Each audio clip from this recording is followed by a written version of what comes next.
तो finally student ASSA और test mechanic की वैकेंसी आ चुकी है। तो इसका ऑफिशियल नोटिफिकेशन साइट पर अपलोड हो चुका है और अप्लाई ऑनलाइन की डेट स्टार्ट हो चुकी है कल से 5 मार्च से।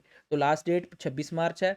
ASSA की सैलरी कितनी रहेगी, तो पहले मैं आपको बता दूं कि जो अब वैकेंसी आ रही हैं तो इसके ऊपर 7th पे स्केल लगेगा, उसके अकॉर्डिंग 19,900 ASSA की सैलरी बनती है जो कि बेसिक पे होगी, ठीक है। और कट कटा के आपको 17,900 आपके अकाउंट में मिलेंगे। टेस्ट मैकेनिक के बारे में अभी तक इन्होंने कोई भी हाल फिलहाल जिक्र नहीं किया नोटिफिकेशन के अंडर। तो बात करेंगे ASSA की 408 वैकेंसी आई है और टेस्ट मैकेनिक की 25। तो कैटेगरी वाइज डिस्ट्रीब्यूशन ASSA का कुछ इस तरह से दिया हुआ है पोस्ट का। आपको ये वाली लाइन देखनी है टोटल वैकेंसी, जो ये -23 और -6 दे रखा है। ये किस अकॉर्डिंग दे रखा है, क्योंकि इन्होंने CRA जो 298 2021 में पोस्टें निकाली थी उसमें इन्होंने जो 23 वैकेंट पोस्टें थी, जिसमें से 19 एक्स सर्विसमैन और 4 स्पोर्ट्स कैटेगरी की थी, उस कैटेगरी के स्टूडेंट तब सेलेक्ट नहीं हो पाए थे, आप कट ऑफ को क्लियर नहीं कर पाए थे, जिस कारण ये 23 पोस्टें जनरल कैटेगरी में डिस्ट्रीब्यूट कर दी थी।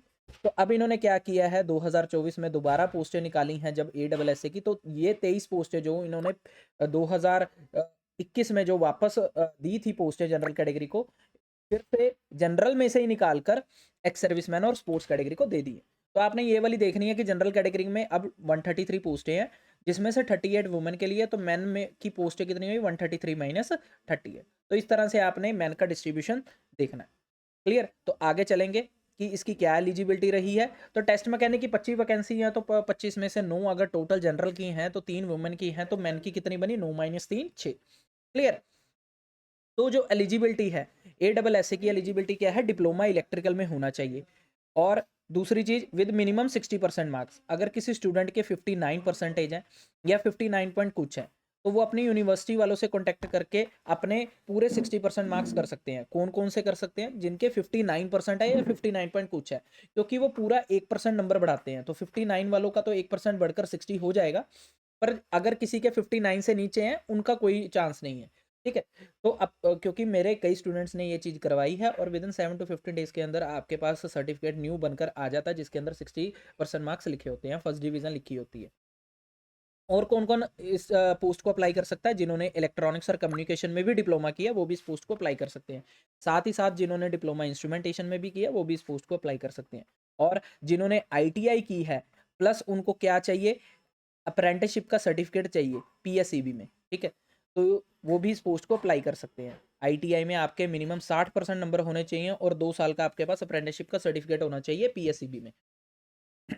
उसके बाद अगर हम बात करें टेस्ट मैकेनिक की, तो 10th के साथ साथ, ये मैट्रिकुलेशन 10th को बोलते हैं, तो 10th के साथ साथ आपके पास ITI से सर्टिफिकेट होना चाहिए, किस कोर्स में, इलेक्ट्रीशियन ट्रेड में।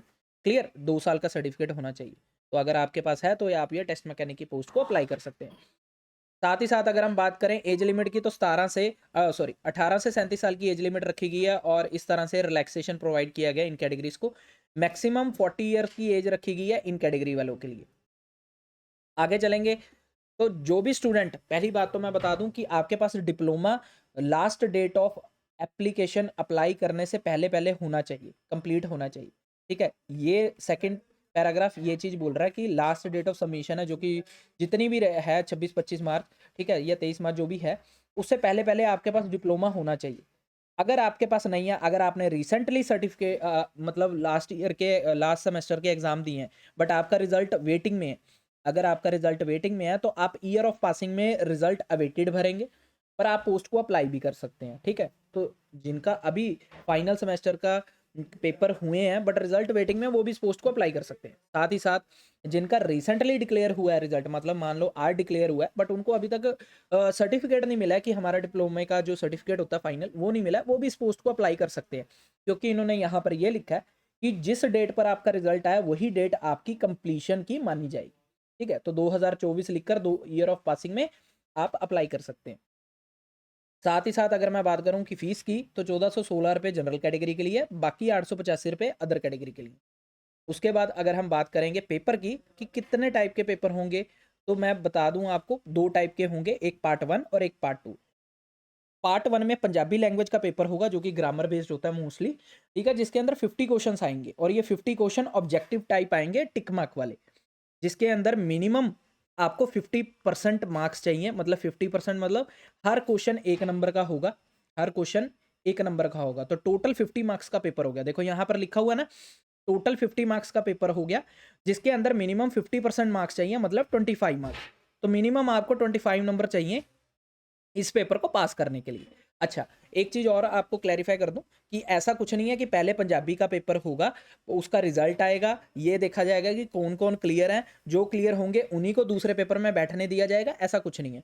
दोनों पेपर साइमल्टेनियसली होंगे, मतलब दोनों पेपर एक साथ होंगे, और जो भी पहले पेपर में पास होगा, मतलब पंजाबी लैंग्वेज कंपलसरी रखी गई है यहाँ पर कि आपको इसमें तो पास होना ही होना है, तो जो भी इस लैंग्वेज में पास होगा उसी को डॉक्यूमेंट वेरिफिकेशन के लिए बुलाया जाएगा, अदरवाइज नहीं बुलाया जाएगा। तो ये अपने दिमाग से निकाल दो कि पहले पंजाबी का पेपर होगा, उसके बाद ये दूसरा पेपर होगा।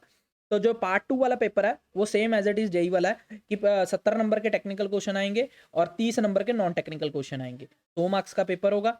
दूसरी चीज मैं आपको इसमें बता दूं कि पंजाबी लैंग्वेज का जो पेपर होगा उसके अंदर हर क्वेश्चन 1 नंबर का तो होगा, बट उसके अंदर नेगेटिव मार्किंग कोई भी नहीं होगी। तो पार्ट 1 में यहाँ पर लिखा हुआ है carry 1 mark, each multiple type question carry 1 mark and there will be no negative marking. तो कोई नेगेटिव मार्किंग नहीं है, बेझिझक होके अटेम्प्ट करना इस पेपर को। दूसरी चीज, पार्ट 2 जो पेपर होगा वो 100 नंबर का पेपर होगा, और हर एक मतलब गलत क्वेश्चन पर आपको 0.25 की नेगेटिव मार्किंग मिलेंगी, मतलब 1/4 की, ठीक है, क्योंकि हर क्वेश्चन 1 नंबर का है, तो 1/4 ऑफ 1 हो गया 0.25, तो इसकी नेगेटिव मार्किंग मिलेगी। अच्छा, पेपर 2 लैंग्वेज में होगा, एक तो होगा इंग्लिश लैंग्वेज में, एक होगा पंजाबी लैंग्वेज में। आपको वहां पर ऑप्शन मिलेगी पेपर को स्टार्ट करने से पहले कि अगर आप इंग्लिश लैंग्वेज का सिलेक्ट करना चाहते हैं पंजाबी का। अगर आप इंग्लिश में सेलेक्ट करते हो तो यहाँ पर ये चीज़ लिखी हुई है कि अगर आप मान लो इंग्लिश में सेलेक्ट करते हो तो आपको कुछ क्वेश्चन पंजाबी में भी मिलेंगे, कुछ क्वेश्चन इंग्लिश में भी मिलेंगे। आप ये नहीं कह सकते कि अगर मैंने इंग्लिश लैंग्वेज अटेम्प्ट किया तो मेरे को सारे क्वेश्चन इंग्लिश में मिले, ऐसा कुछ भी नहीं है। बाइलिंगुअल का मतलब ही ये होता है कि इंग्लिश और पंजाबी दोनों लैंग्वेज में क्वेश्चन आएंगे, बट अगर आप पंजाबी लैंग्वेज को सिलेक्ट करते हो तो सारे क्वेश्चन पंजाबी के होंगे। इसमें कौन से क्वेश्चन इंग्लिश के होंगे? इसमें भी इंग्लिश के क्वेश्चन होंगे, बट वो क्वेश्चन होंगे जो नॉन टेक्निकल पोर्शन में 10 नंबर का इंग्लिश का पेपर आता है, ठीक है। जैसे एंटोनियम्स और सिनोनियम्स हो गए, वो इंग्लिश के क्वेश्चन होंगे, उसको तो हम बदल ही नहीं सकते क्योंकि उसका मतलब ही तो हम पूछते हैं। जैसे मान लो हमने किसी का मीनिंग पूछा है कि इसका मीनिंग क्या है, या इससे रिलेटेड वर्ड पूछा, तो उसका अगर हम हिंदी या पंजाबी में वर्ड ही लिख देंगे तो उसका मतलब ही क्या रह जाएगा, ठीक है।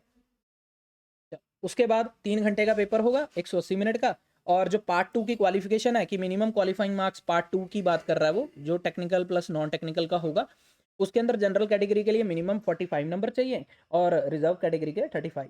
उसके बाद अगर हम बात करें कि इस पोस्ट को अप्लाई कैसे करना है तो उस पर चलते हैं, बाकी इसमें कुछ भी नहीं है। और तो पोस्ट को अप्लाई करने से पहले आपको यहाँ पर लिंक फॉर अप्लाई ऑनलाइन पे क्लिक करना है। उसके बाद CRA 305 वाला सेलेक्ट करना है क्योंकि ये 305 वाला ही ASSA का। उसके बाद न्यू रजिस्ट्रेशन पे जैसे ही क्लिक करोगे तो यहाँ पर candidate name, father name, mobile number, email ID, और मोबाइल नंबर जैसे लिखोगे तो ईमेल आईडी दोनों पर OTP आएगा, वो यहाँ भर देना। आपके पास कुछ इस तरह का फॉर्म खुल जाएगा, जैसे कि मैंने ASSA की पोस्ट के लिए भरा था। तो अभी भी एक मैं भर नहीं रहा हूँ, अब ये मैं समझना कि सर भी अप्लाई कर रहे हैं, ऐसा कुछ भी नहीं है, ठीक है। तो यहाँ पर father name, date of birth. अच्छा, इसलिए अपलोड पिक्चर के लिए मान लो आपकी कोई ऐसी पिक्चर जो कि इस रेजोल्यूशन में नहीं आ रही है, तो आपके साथ मैं आप डिस्क्रिप्शन बॉक्स में एक शॉर्ट अटैच कर देता हूँ, उसको आप देखना। मैंने बता रखा है कि इस रेजोल्यूशन को कैसे बनाना है। जेंडर कैटेगरी वगैरह जो डोमिसाइल होगा ना उसको यस कर देना, तभी आप एलिजिबल होगे, क्योंकि इसके लिए पंजाब का होना बहुत ज़रूरी है, ठीक है। उसके बाद अगर आप सर्विस में हो, तो अगर आप पहले से PSPCL में काम कर रहे हो तो यहाँ पर यस करके यहाँ पर अपने टर्म पीरियड भर देना, कितने साल हो गए हैं आपकी सर्विस को, 1/1/2024 तक। सिर्फ 1/1/2024 तक कितने साल हुए हैं वो भरना है, ये नहीं कि आज तक कितने हुए हैं, जिस दिन आप अप्लाई कर रहे हैं उस दिन तक नहीं, 1/1/2024 तक भरने। उसके बाद अगर आप सेंट्रल गवर्नमेंट या बैंक वगैरह में काम कर रहे हैं तो इस पोस्ट को यस करेंगे फिर, ठीक है। एड्रेस भर देंगे। अगर आप मान लो आज पटियाले रह रहे हो और पहले जन्म आपका कहीं और हुआ है तो इन दोनों एड्रेस में आपको फ़र्क पता होना चाहिए, ठीक है। उसके बाद अगर मैं बात करूं तो यहाँ पर मैट्रिकुलेशन। अच्छा, मैं इधर आपको बता दूं, अगर मैट्रिकुलेशन देखो जिस पे स्टार मार्क होता है ना वो कंपलसरी होते हैं भरने, तो मैट्रिकुलेशन आपने भरना है। यहाँ पर ये स्टार मार्क क्यों नहीं है डिप्लोमा, ITI और HSC में, क्योंकि मैट्रिकुलेशन कंपलसरी रखी गई है, ठीक है। इसके तो आपको भरने ही पड़ेंगे। उसके बाद अगर आप ASSA की पोस्ट के लिए अप्लाई कर रहे हैं तो आप डिप्लोमा वाले इस लाइन को भरेंगे, जैसे डिप्लोमा इन इलेक्ट्रिकल जो भी है। यहाँ पर यूनिवर्सिटी, ईयर ऑफ पासिंग, देखो यहाँ पर लिखा गया कि अगर आपका रिजल्ट अवेटेड है तो आप यहाँ पर रिजल्ट अवेटेड लिखेंगे, ठीक है। रिजल्ट अवेटेड लिखेंगे क्योंकि ये लिखा नहीं जा रहा है रिजल्ट अवेटेड, तो आप RA लिख के भी काम सार सकते हैं, रिजल्ट अवेटेड।